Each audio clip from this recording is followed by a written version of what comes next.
말씀으로 들어가 보도록 하겠습니다. 오늘은 그 유명한 변화산의 사건입니다. 오늘 본문에 보면 8일 후에라고 그랬죠.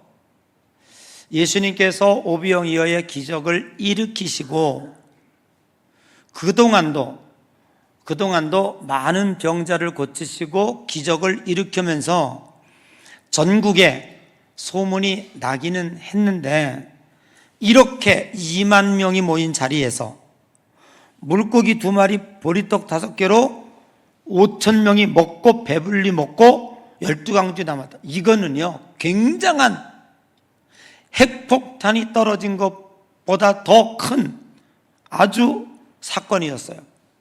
그래가지고 드디어 우리들의 배고픔의 문제를 해결할, 경제 문제를 해결할 메시아가 왔다.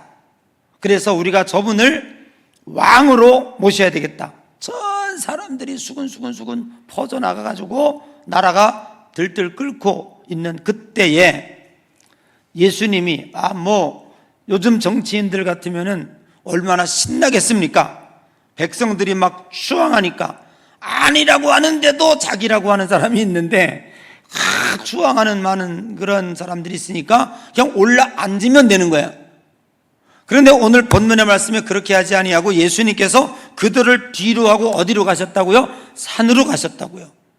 그래 산에 가서 기도하는 중에 신비한 역사가 나타났다는 거예요. 갈 때 그냥 가신 것이 아니라 3명의 제자를 데려갔어요. 베드로와 요한과 야고보를 데려가서 예수님이 산에 올라가 기도하는데 용모가 변화되고 그 옷이 휘어져 광채가 나더라 그랬어요. 용모라는 건 뭐냐면 예수님의 얼굴을 가리킵니다. 마치 출애굽기 34장 30절 이하에 모세가 시내산에 올라가서 하나님을 만나고 교제한 후 내려올 때 그 얼굴을 감히 쳐다보지 못할 정도로 빛이 났다. 모세의 얼굴이 변화되어 있었다라는 그 용모가 여기 그대로 쓰여지고 있습니다. 그 옷이 휘어져 광채가 됐다. 광채, 엑사스트라프톤이라고 하는 푸톤이라는 원어의 말씀인데, 이거는 뭐냐면 번개처럼 옷이 빛났다. 여러분 그 사람의 그 빛을 그릴 때 막 이렇게 비쳐나가는 것처럼 거기서 스스로 위에서 빛이 온 것이 아니라 예수님의 옷에서 번개처럼 빛이 나갔다라고 하는 뜻을 가지고 있습니다. 참 희한한 광경이 벌어지고 있는 것이죠. 그러는 중에 수천 년 전에 고인이 된 모세와 엘리야가 살아와가지고 예수님과 대화를 나누고 있는 거예요. 이 광경을 누가 목격하냐 하면 3명의 제자가 그 광경을 그대로 목격하고 있는 거예요. 너무너무 황홀하고 너무너무 영광스러운 일이 자기들 눈앞에 벌어지고 있어요. 그때 베드로가 예수님께 뭐라고 얘기하냐면, 예수님 여기가 좋사오니 여기다가 초막 셋을 짓고 하나는 주를 위하여, 하나는 모세를 위하여, 하나는 엘리야를 위하여 짓고 우리 여기서 영원히 삽시다. 이렇게 이야기를 합니다. 그렇게 이야기를 하는 중에 하늘에서 구름이 쫙 몰려와가지고 이 제자들과 예수님을 까맣게 덮습니다. 오늘 본문의 말씀에 보면 얼마나 그 광경이 어마무시했던지 제자들이 무서워 떨었다라 그랬어요. 여러분 갑자기 구름이 몰려오면은 무섭지요, 그죠? 예수님 오시려나, 무슨 징조가 나타나려나, 이런 생각도 하게 될 거예요. 그런데 지금 예수님이 살아난 모세와 엘리야와 이야기하고 있는 그 광경을 신비하게 지켜보는 중에 그냥 막 구름이 까맣게 몰려와가지고 산을 완전히 덮으니까 무서웠죠. 무슨 일이 일어날 것 같은 그런 느낌을. 그런데 갑자기 그 구름 속에서 소리가 들리는 거예요. 무슨 소리가 들립니까? 이는 나의 아들, 곧 택함을 받은 자니 너희는 그의 말을 들으라 하시는 그 하나님의 음성이 들렸던 거예요. 너무너무 엄청난 일이 지금 여기 이 비오나산에서 벌어지고 있는 것입니다. 다 알고 계시죠? 다 알고 있는 걸 제가 너무 좀 과하게 설명하고 있죠? 여러분 얼굴 펴져보니까 목사님 다 알고 있는 얘기인데요 이러는 것 같은데, 다 알고 있지만 이 사건이 진짜 얼마나 황홀하고 얼마나 영광스러운 사건인지에 대해서 여러분들이 그렇게 마음에 느끼진 않았잖아요. 그런데 우리가 느끼는 것보다도 더 수천 배 수만 배의 어마어마무시한 영광된 광경이 지금 이 변화산에서 벌어지고 있다는 거예요. 그런데 오늘 이 본문 가운데 저는 여러분과 함께 말씀을 나눌 것이 있는데, 그게 뭐냐면 여기에 아주 중요한 키워드, 이 변화산에 세 가지의 단어가 숨겨 있습니다. 세 가지의 구절이 숨겨져 있습니다.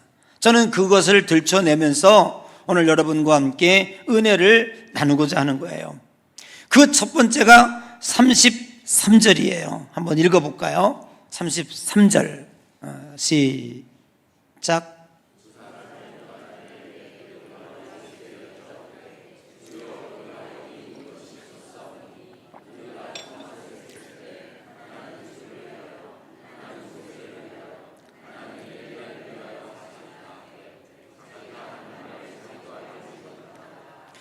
저는 이 말씀 가운데서 제 마음 가운데 확 설교하는 중에 와 닿은 구절이 뭐냐면, 주님에게 주님 우리가 여기 있는 것이 좋사오니, 여기가 좋사오니, 이것이 그렇게 와서 마음에 닿았어요.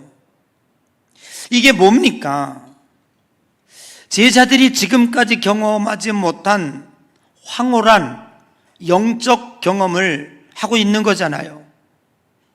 지금까지 주님은 가는 곳곳마다 안진뱅이도 일으키시고 눈먼 자도 뜨게 하시고 심지어는 죽은 나사로도 살리시고, 불과 일주일 전에는 물고기 2마리 보리떡 5개로 5,000명을 먹이는 그 자리에서도 베드로는 이런 경험을 못했어요. 그런데 변화산에서 그가 경험한 것은 너무 황홀한 경험을 한 거예요. 그래서 베드로가 예수님께 여기가 좋사오니 라고 이야기한 거예요. 여러분, 이 단어가 우리가 예수 그리스도를 믿는 성도들에게는 얼마나 중요한 단어인지를 여러분들이 아셔야 돼요. 정말 아셔야 돼요. 요즘 우리 대한민국이 마약 문제로 매우 심각합니다. 옛날에는 마약 청정국이었는데 이제는요, 유흥가 주변에 마약 주사기가 널브러지고요, 그 화장실에 가면 그냥 쉽게 발견할 수 있고요, 심지어 이 마약이 이제 중고등학교까지 침투해 들어올 정도로, 가정에까지 침투해 올 정도로 아주 가깝게 와 있다는 것을 느끼게 되죠. 그거 왜 그렇습니까? 사람들이 이 마약을 통해서 그것이 위험한 줄 알면서도, 그것이 위법인 줄 알면서도 자꾸 마약에 손이 가는 거는 그 마약이 주는 어떤 그 황홀함, 잠깐이지만 그것 때문에 그러는 것 같아요. 우리나라가 OECD 국가 중에 술 소비량 1위라고 그러죠. 사람들은 그 술이 해롭다고 하는 것을 알면서도 왜 그렇게 알코올에 접촉을 할까? 그것만이 주는 또 하나의 어떠한 느낌이 있기 때문에 그렇지 않을까라는 생각이 들어요. 그렇다면 오늘 우리 예수 그리스도를 믿는 성도들은 여러분들이 어떤 경험을 해야 될까요? 우리 하나님을 믿는, 정말 하나님이 진짜 하나님이고 그 하나님이 우리에게 주는 어떠한 이 세상과 바꿀 수 없는 그런 경험들이 있지 않겠습니까? 오늘 베드로가 그 어떤 기적의 자리에서도 여기가 좋사오니라는 말을 안 했어요. 그런데 오늘 변화산에서 이 이야기를 하고 있는 그 뜻은 무엇일까요? 사실 저도 목회하면서 그런 경험들이 지금도 많은 에너지가 되긴 해요. 제가 신학교 시절에 자주 기도하러 갔던 장소가 삼각산이에요. 거기 뭐 간단합니다. 비닐을 하나 이렇게 통짜 비닐을 가가지고요, 밤에 올라가가지고 딱 뒤집어 쓰고 구멍 하나 두 개 딱 뚫으면 너무너무 바람도 안 타고요, 추위도 견딜 수 있어요. 거기 곳곳마다 거기는요 기도 장소예요. 그 삼각산에서 그때는요 많은 사람들이 기도했어요. 요즘에는 등산로가 돼버렸습니다만은 그때 너무 기도했어요. 여러분, 그때 경험했던 영적 체험들, 그때 거기서 만났던 하나님의 그 경험들, 이거는요 이 세상에 주는 어떠한 기쁨과 황홀감하고는 비교할 수가 없는 거예요. 정말 그 경험이 계속될 수만 있다면 우리는 뭐라고, 여기가 좋사오니 라고 우리는 고백하지 아니할 수가 없다는 거죠. 오늘 여러분에게도 그러한 경험들이 작든 크든 어떠한 경험을 다 하셨을 거예요. 다 그게 있기 때문에 오늘 신자가 된 거지, 그 만남의 경험, 주님이 주시는 그 어떠한 그 신비적 체험이 없다면 오늘 우리의 신앙은 흔들릴 수밖에 없어요. 그래서 체험적 신앙이 되라, 체험적 신앙이 되라, 그렇게 이야기하는 거예요. 그런데 문제는 오늘 여기서 발견할 수 있는 이 변화산에서의 그 신비와 황홀과 영광 뒤에 뭐가 있었느냐? 주님이 기도하러 산에 올라가셨다. 29절에 보니까 기도하실 때 용모가 변화됐다라는 거예요. 그 뭐예요? 기도입니다. 오늘 우리 신자들이 기도를 놓치고 있는 거죠. 가끔 공항에 가보면, 지나가다 보면 기도 이렇게 무릎 꿇고 기도하는 그림이 그려 있어요. 거기는 뭐 하는 장소인지 아세요? 그게 누구를 위해서 만들어 놨을까요? 기독교인을 위해서 거기 들어가 기도하라고 만들어 놨을까요? 진짜 기독교인들은 기도 안 해요. 그거는요 무슬림들을 위해서 해놓은 거예요. 이 사람들은 하루에 5번씩 정한 시간에 여지없이 기도해야 돼요. 어디서든지, 비행기 안에서든 어디서든 해야 돼요. 그러니까 그들을 배려하는 차원에서 기도실까지 만들어 놨다고요. 무슬림들 얼마나 철저하게 합니까? 유대인들은 하루에 3번씩 올라가서 예루살렘에다가 창문을 열어놓고 기도해요. 누가? 다니엘이가 그랬잖아요.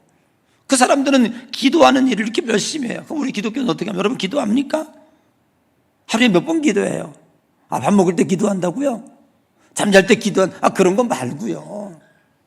그런 거 말고 정말로 우리가 시간을 정하고 형식을 갖추어서 하나님 앞에 얼마나 기도하고 있는가.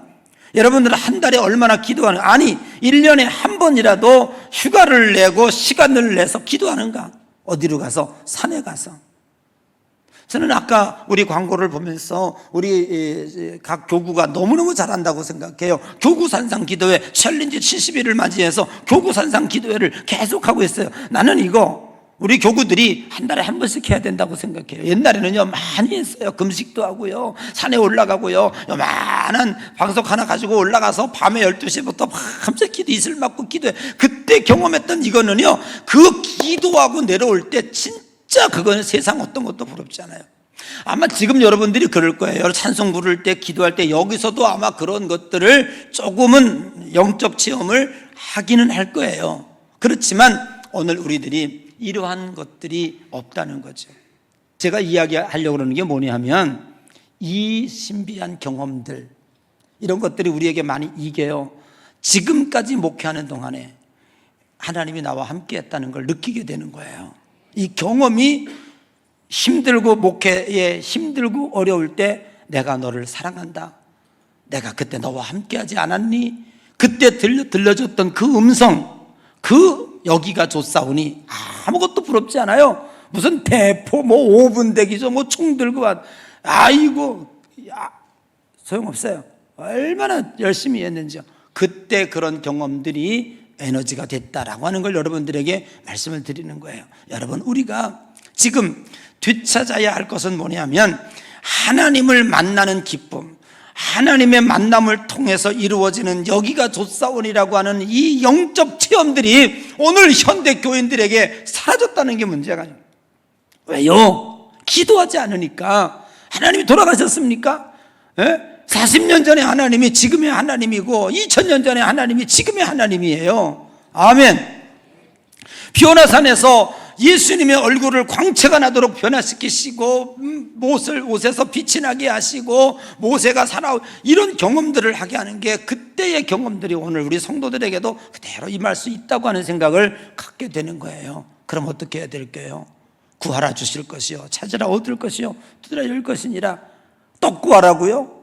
예? 우리 자식 인서울대게 기도해라고요? 그거 내비둬요. 하나님이 다 알아서 써요. 예? 안 가도 쓰고 가도 쓰고 하나님이 다 알아서 하셔요.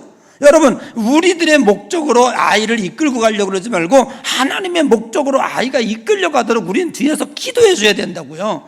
기도 안 해주고 내가 이끌려 가려고 한다고. 우리는 뭘 기도해요? 누가복음 11장 13절에 구하라 찾으라 두드리라 하시며 13절에 너희가 악한 자라도 자식에게 좋은 것을 줄 줄 알거든 하물며 하늘에 계신 아버지께서 뭘 줘요? 구하는 성령을 주시지 않겠느냐. 아멘. 누구든지 여러분들이 보따리 싸들고 기도하면 가면 하나님이 거기서 만나지게 되고 거기서 경험하는 건 뭐예요?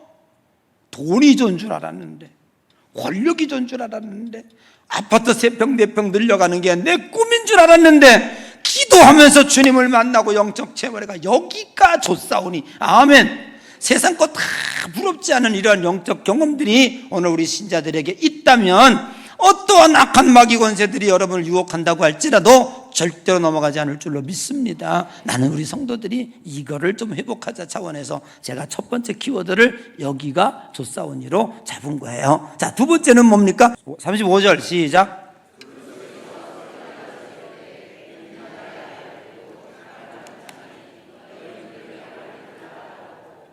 여러분, 여기서 제가 여러분에게 드린 두 번째 비밀이 뭐냐면 너희는 그의 말을 들으라는 거예요. 제가 여기서 무엇 때문에 이걸 잡았냐 하면 여러분, 우리가 누구의 말을 들을 때 무엇 때문에 들어요? 사실 어떻게 보면 힘에 의하여 굴복하는 거잖아요. 누가 권력이 있다든지 나보다 지식이 많다든지 그 사람이 돈이 많다든지 힘이 세다든지 뭐 그러면 이 세상 사람들은 그 사람의 말을 들어요. 또 아니면 그 사람이 나보다 지위가 높다든지 그러면 그 사람 말을 들어요. 그러면 하나님이 지금 제자들에게 이런 얘기하고 있는 거예요. 이는 내 사랑하는 아들이요 내가 택한 자다. 너희는 그의 말을 들으라 라고 하는 이 하나님의 의도는 뭐예요? 야, 너희 봤잖아.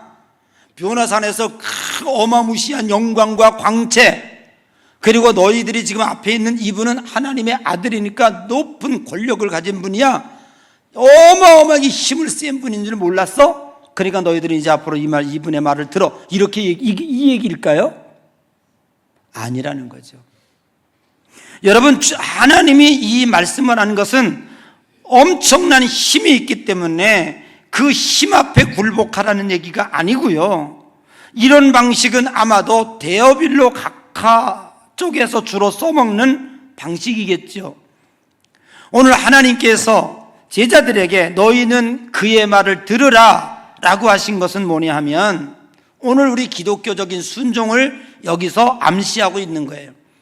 아브라함이 어떻게 100세에 난 아들을 제단에 잡아드릴 수 있었습니까? 하나님은 누구시길래 고집쟁이인 저와 여러분들을 굴복시키시고 그리고 천부여 의지 없어서 손들고 옵니다 신자로 만드시고 그 세상 좋은 것 많은데 세상 따라가지 아니하고 주님을 따르는 백성이 되게 하시고 오늘 이렇게 어떤 것으로도 강요하지 않지만 단단한 그리스도의 교회 공동체가 되어 주일날만 되면 이렇게 아름다운 예배를 드리게 되고 이분들을 통해서 찬양을 받으실까? 도대체 이 비밀이 무엇일까라고 하는 것을 성경은 우리들에게 이야기해주고 있는 거예요.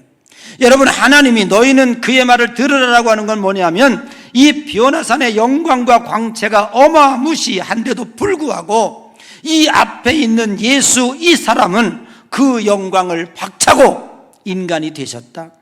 그리고 그 인간이 되실 뿐만 아니라 너희들을 편들기 위해서 십자가를 지시고 부활하셨다고 하는 사실이에요. 스스로 고난의 자리에 내려가셨다고 하는 사실이죠.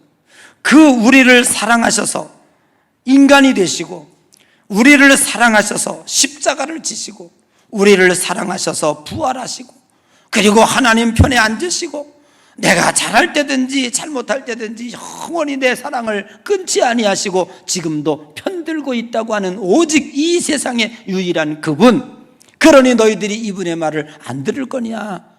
이렇게 너희를 사랑한 분이 누구다? 예수 그리스도라고 하는 것을 우리들에게 설명해 주고 있는 거예요.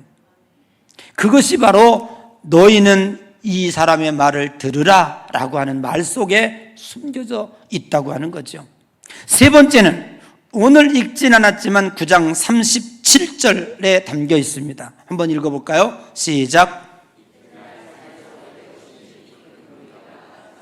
여기서 우리들의 눈에 들어오는 게 뭐냐면 예수님이 산에서 내려오셨다고 하는 사실입니다. 예수님은 영광과 광채의 변화산을 버리셨고, 그리고 몸소 고난의 자리에 들어가셨습니다. 얼마든지 하나님의 아들로서 그 자리에서 호령을 치실 수 있었고, 그 수많은 권세와 권력으로 이 세상을 다스릴 수가 있었습니다. 그럼에도 불구하고 예수님은 거기에 머물지 아니하시고 산에서 내려왔다고 하는 이 단어가 우리들에게 많은 의미를 부여해주고 있습니다. 신자는 신비만 추구하는 삶이 아니라고 하는 것입니다. 신비가 신자의 신앙을 풍요롭게 할 수 있지만, 그러나 우리는 그곳에 영원히 머물러서는 안 됩니다. 신자가 가져야 할 두 바퀴가 있습니다. 하나는 주님과 만나서 얻어지는 신비와 황홀입니다. 이것은 어느 누구도 흉내낼 수 없는 여기가 좋사오니의 은혜입니다. 그러나 그 자리에 머물기 위하여 하나님은 우리를 부르신 것이 아니고, 하나님이 우리들에게 그 신비의 경험을 시켜주시는 이유는 하나님과의 만남을 통해서 우리들에게 영적인 황홀감을 주시는 이유는 여기가 좋사오니 여기 영원히 머물라 한 것이 아니고, 그래서 보따리 싸들고 가정을 뒤팽개치고 자녀 교육도 뒤로 하고 남편도 멀리하고 그냥 보따리 싸들고 기도원에 가서 은혜나 받고 기도나 하고 거기서 얻어지는 황홀감에 도취해서 1년 내내 살라고 하는 그러한 기도원파의 삶이 아니고, 너희들이 그러한 경험을 했다면 다시 보따리 싸들고 산에서 내려가라 하시는 하나님의 명령에 순종해야 되는 거예요. 그래서 우리들에게 두 바퀴는 뭐냐면 올라가는 바퀴와 내려가는 바퀴, 신비의 황홀 여기가 좋사오니의 바퀴와 여전히 우리의 삶이 복잡하고 어지럽고, 지금 내가 가정으로 돌아가면 지지고 볶는 가정의 식구들 여전히 있고, 내가 돌아간다고 하면 양육 강식을 통해서 여전히 경쟁해야 되는데 직장과 사업장이 여전히 존재하고 있어요. 그 스트레스와 그 고통은 말할 수 없어요. 그렇지만 너희들이 가야 할 자리는 그 자리라. 거기에 가서 너희들이 경험했던 이 신비와 황홀, 주님과 만났던 그 영적인 느낌의 에너지와 힘으로 너희들이 나를 따라오려거든 너 자신을 부인하고 내 십자가를 지고 나를 따를 것이니라.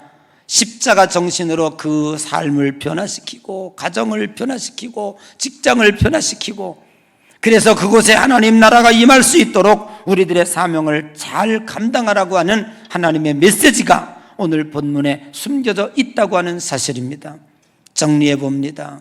여러분, 오늘 이 본문은 단순한 것 같지만, 그래서 이 황홀한 변화산이라고 하는데 도취되어 있게 우리를 이끌어가고 있지만 그런 의미로 그치는 것이 아니라고 하는 것입니다. 첫 번째는 뭡니까? 주님께서 우리들에게 뭘 명령하고 있어요? 여기가 좋사오니 너희들에게 필요한 것은 영적 체험이다. 아멘. 그리고 어떻게 해요? 그의 말을 들으라. 오늘 우리는 주님의 말을 듣는, 그 말에 순종하는, 그러나 그의 힘과 권력에 항복한 것이 아니라 죽기까지 사랑하신 그 사랑에 항복한 저와 여러분들인 줄로 믿습니다. 우리가 따르는 주님은 바로 그런 분이라고 하는 사실이죠. 그 황홀감에 젖어 있지 말고 산에서 내려가라. 우리가 가야 할 곳은 저 세상인 줄로 믿습니다. 저 세상을 변화시키는 에너지와 힘과 능력을 하나님을 통해서 공급받고 여러분이 거한 곳이 그 어디나 하늘나라 하나님의 놀라운 역사를 경험케 하는 그런 아름다운 예양의 모든 성도들이 되시기를 주님의 이름으로 간절히 축복합니다.